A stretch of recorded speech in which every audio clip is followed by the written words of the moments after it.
One Crazy Summer, Chapter 3. Secret Agent Mother.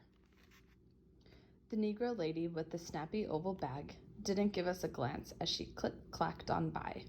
That was fine with me, although I'd tell Big Ma otherwise if she asked, just to keep her from worrying. And I'd make it short and simple. I only get caught if I try to spin too much straw. With both feet safely on the ground, Vanetta became her old self, her face shiny and searching. What do we call her? I'd gone over this with Vanetta and Fern many, many times. I told them long before Papa said we were going to meet her. I told them while we packed our suitcases. Her name is Cecil. That's what you call her. When people ask who she is, you say, she is our mother. Mother is a statement of fact. Cecil Johnson gave birth to us.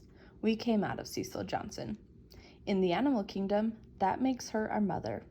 Every mammal on the planet has a mother, dead or alive, ran off or stayed put. Cecil Johnson, mammal birth giver, alive, and abandoner, is our mother, a statement of fact. Even in the song we sing when we miss having a mother, and not her, but a mother, period. We sing about a mother. Mother's gotta go now, la la la, la la la la. Never mommy, mom, mama, or ma.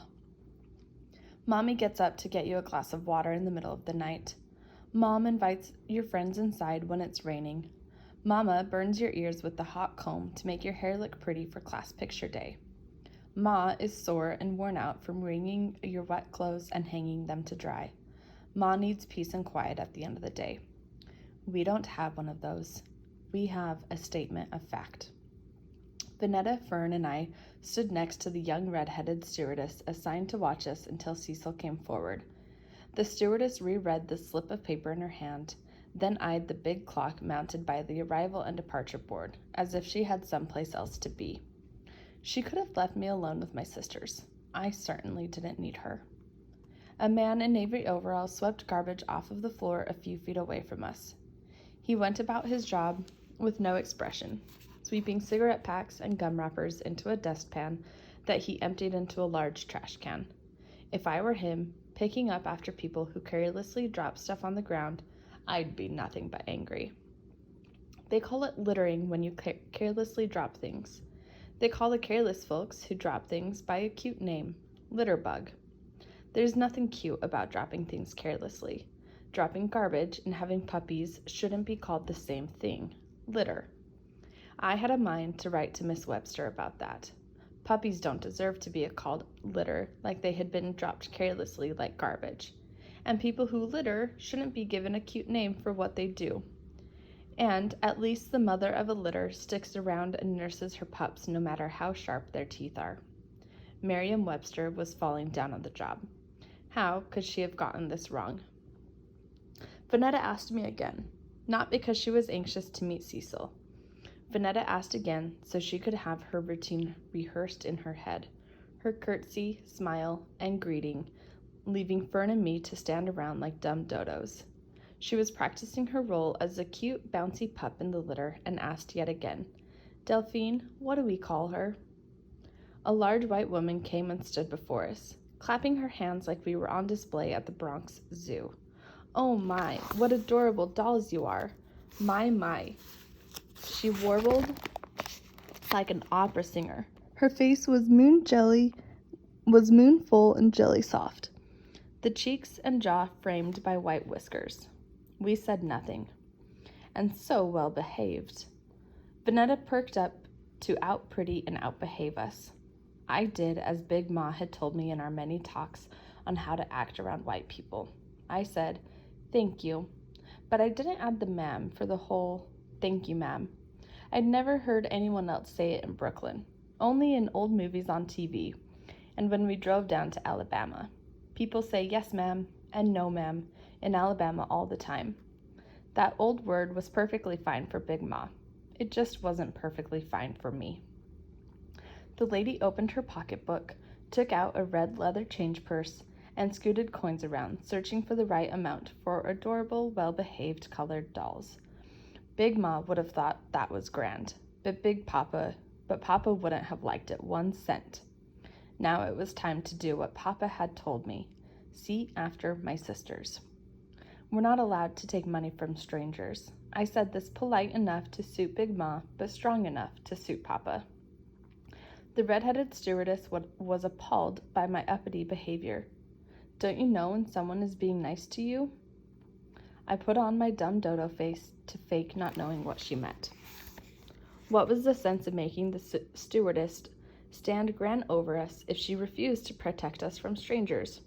She thought it was all right to have the large white woman gawk at us, talk to us, and buy our attention.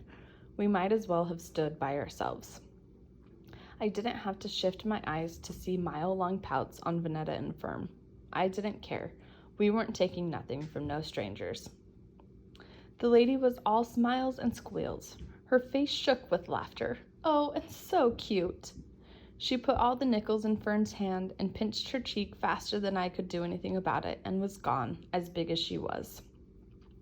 Vanetta grabbed Fern's hand, forced it open, and took her nickel, leaving our 2 coins in Fern's palm. No use telling them they had to hand the money over. They were already dreaming of penny candy. I let them keep their nickels and mine. The stewardess re-examined the slip of paper. She shifted from one leg to the other. Both my sisters and me and her high heels were bothering her. I looked around the crowd of people pacing and waiting. Papa didn't keep any pictures of Cecil, but I had a sense of her. Fuzzy flashes of her always came and went. But I knew she was big as in tall, and Hershey-colored like me. I knew I at least had that right. Then something made me look over to my left at a figure standing by the cigarette machine. She moved, then moved back, maybe deciding whether to come to us or not. I told the stewardess before the figure could slip out of the airport, that's her. Fern and Vanetta were excited and scared. They squeezed my hands tight. I could see any thoughts Vanetta had about reciting poetry, tap dancing, and curtsying vanish. She squeezed my hand harder than Fern did. The stewardess marched us on over to this figure. Once we were there, face to face, the stewardess stopped in her tracks and made herself a barrier between the strange woman and us. The same stewardess who let the large white woman gawk at us and press money into Fern's hand wasn't so quick to hand us over to this woman I said was our mother. I wanted to be mad, but I couldn't say I blamed her entirely. It could have been the way the woman was dressed. Big black shades, scarf tied around her head. Over the scarf, a big hat tilted down, the kind Pa wore with a suit. A pair of man's pants. Fern clung to me. Cecil looked more like a secret agent than a mother, but I knew she was Cecil. I knew she was our mother. Are you... The stewardess unfurled the crumpled slip of paper. Cecil Johnson? She paused heavily between the first and last names. Are you these colored girls' mama? Cecil looked at us, then at the stewardess. I'm Cecil Johnson. These, she motioned to us, are mine. That was all the stewardess needed to hear. She dropped the slip of paper on the floor, handed us over, and fled away on her wobbly high heels. Cecil didn't bother to grab any of our bags. She said, "Come on," and took 2 wide steps, and we came. The gap between Cecil and us spread wider and wider. Vanetta sped up, but was annoyed that she had to. Fern could only go so fast with her bag in one hand and Miss Patty Cake in the other, and I wasn't going anywhere without Vanetta or Fern, so I slowed down. Cecil finally turned as she got to the glass doors and looked to see where we were. When we caught up, she said, "Y'all have to move if you're going to be with me." "Fern needs help," I told her. Then Fern said, "I do not," and Vanetta said, "I need help." Cecil's face had no expression. She swooped down, grabbed Fern's bag handle, and said, "Y'all keep up." She started walking the same wide steps as before. I took Fern's hand, and we all followed. The gap wasn't as wide when we'd first started out, but there was a distance between Cecil and my sisters and me. Mobs threaded through and around us. You couldn't see we were together. There was something uncommon about Cecil. Eyes glommed onto her. Tall, dark brown woman in man's pants, whose face was half hidden by a scarf, and big, dark shades. She was like a colored movie star, tall, mysterious, and on the run. Mata Hari in the airport. Except there weren't any cameras or spies following the colored, broad-shouldered Mata Hari, only 3 girls trailing from her slight distance. We followed her outside, where green and white cabs lined up. Instead of the first cab in the line, Cecil ducked her head and searched every other cab. It was at the 4th cab that she bent down and rapped against the window. The driver, wearing a black beret, leaned over, nodded, unlocked the front door, and said something like, "Zilla," which I guessed was short for Cecil in a colored Oakland way. Cecil opened the back door. "Come on." I asked, "Can we put our bags in the—" "Girl, will you get in the car?" Vanetta and Fern stiffened. Big Ma could be hard. Papa didn't play around. But no one talked to me like that. It was just as Big Ma had said. We were in a boiling pot of trouble cooking. Still, there was no time to soothe my pride. I had to make everything all right for Vanetta and Fern so they'd fall in line. I got in first with my bag, pulling Fern in with me while she held on to Miss Patty Cake, and then Vanetta got in with her bag.